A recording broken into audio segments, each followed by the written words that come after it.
It's important to wash your hands before and after preparing food to make sure you don't get any germs or bacteria into what you're making. So about 18% of adults don't actually wash their hands before or after making food. And so what you want to do is wash your hands with warm water and soap to make sure that there is no germs or bacteria. Typically, if you do it for about the length of the Happy Birthday song, you should be good.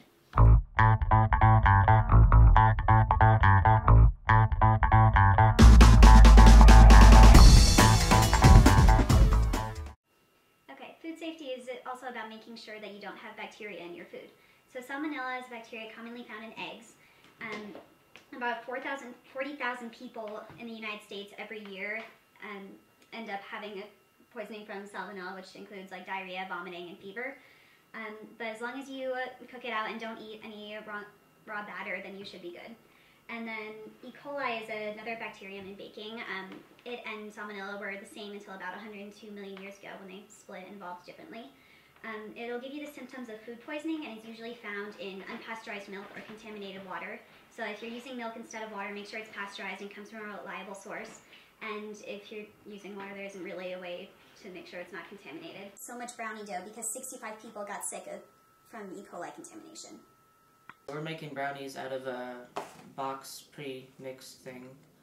It calls for the mix that's in the box: 1/4 of a cup of water, 1/3 of a cup of vegetable oil, and 1 cage-free egg over here. Baking soda in there. So for one batch we're gonna just have no added leavening agent, and for another batch we're gonna make it more cake-like and add a little bit of baking powder. So we're adding our 1/3 of a cup of vegetable oil, 1/4 of a cup of water, and our egg.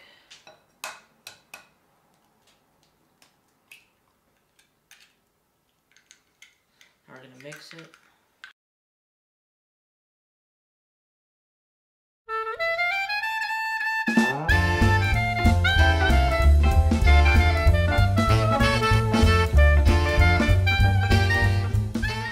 Alright, so now we're going to use half of this batch is going to be no added leavening agent. And then the other half, we're going to add some baking powder to make it fluffier.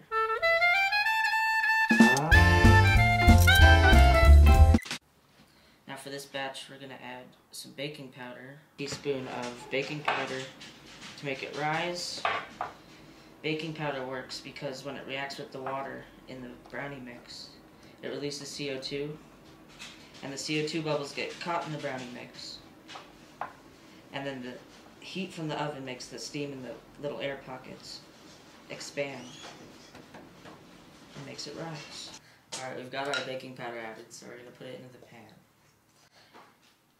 The first evidence of leavening was hieroglyphs in Egypt of pictures of bread rising next to ovens that were over 5,000 years old.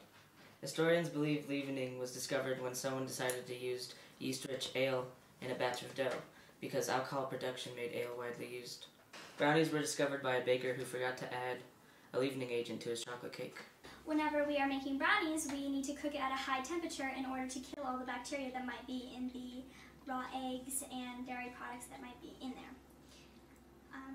Bacteria helps ferment the beans used for making chocolate and kefir, but the bacteria does not actually show up when it is in the final product. It is always good to remember to cook at a high temperature so that the E. coli and other bacteria will die. If you are ever cooking in the wilderness, it is always good to remember that you can kill the bacteria in water by using 95 minutes of direct sunlight. According to the American Chemical Society, chili powder, pepper, and turmeric also help prevent the destruction of certain bacteria such as E. coli. Okay, so salmonella bacteria cannot survive being heated to 131 degrees Fahrenheit for 90 minutes or being heated to 140 degrees Fahrenheit for 12 minutes. When you have brownie batter and you're creating brownies, you know that's a chemical change because you can't take the brownie and cool it down and then separate it so it turns back into the batter. For instance, it separates to glycerol and fatty acid.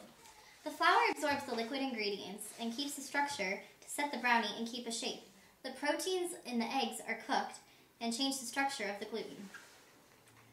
The heat denatures the egg's protein to become sticky and hold the brownie together. Sugar melts and crystallizes to make a brownie texture. As you can see, the one on the left had the leavening agent, the baking powder in it, and it's a lot more fluffy than the original batch that we made with no added leavening agent. In American cooking, a chocolate brownie is a small, rich chocolate cake named after its rich color. The first known mention of a brownie is believed to be in 1897 in a Sears and Roebuck catalog. The difference between a chemical and physical change is very simple. A physical change is something that can easily be brought back to its original state. A chemical change is something that cannot be brought back to its original state.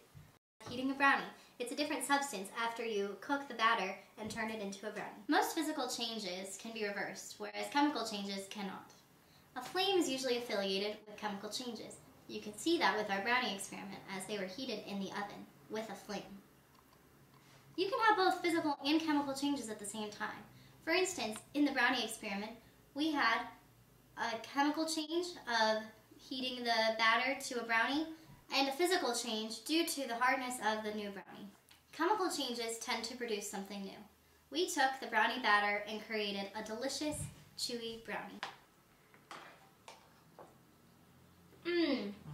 These are so good, guys. I say we get major brownie points for this.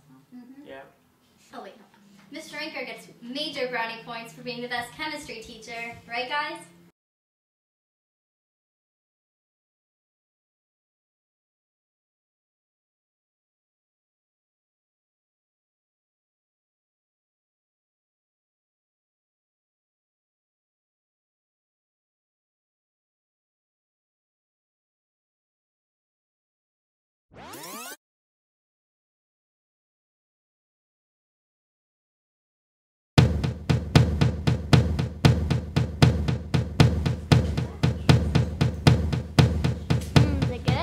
Give me a second, I need to get my story straight.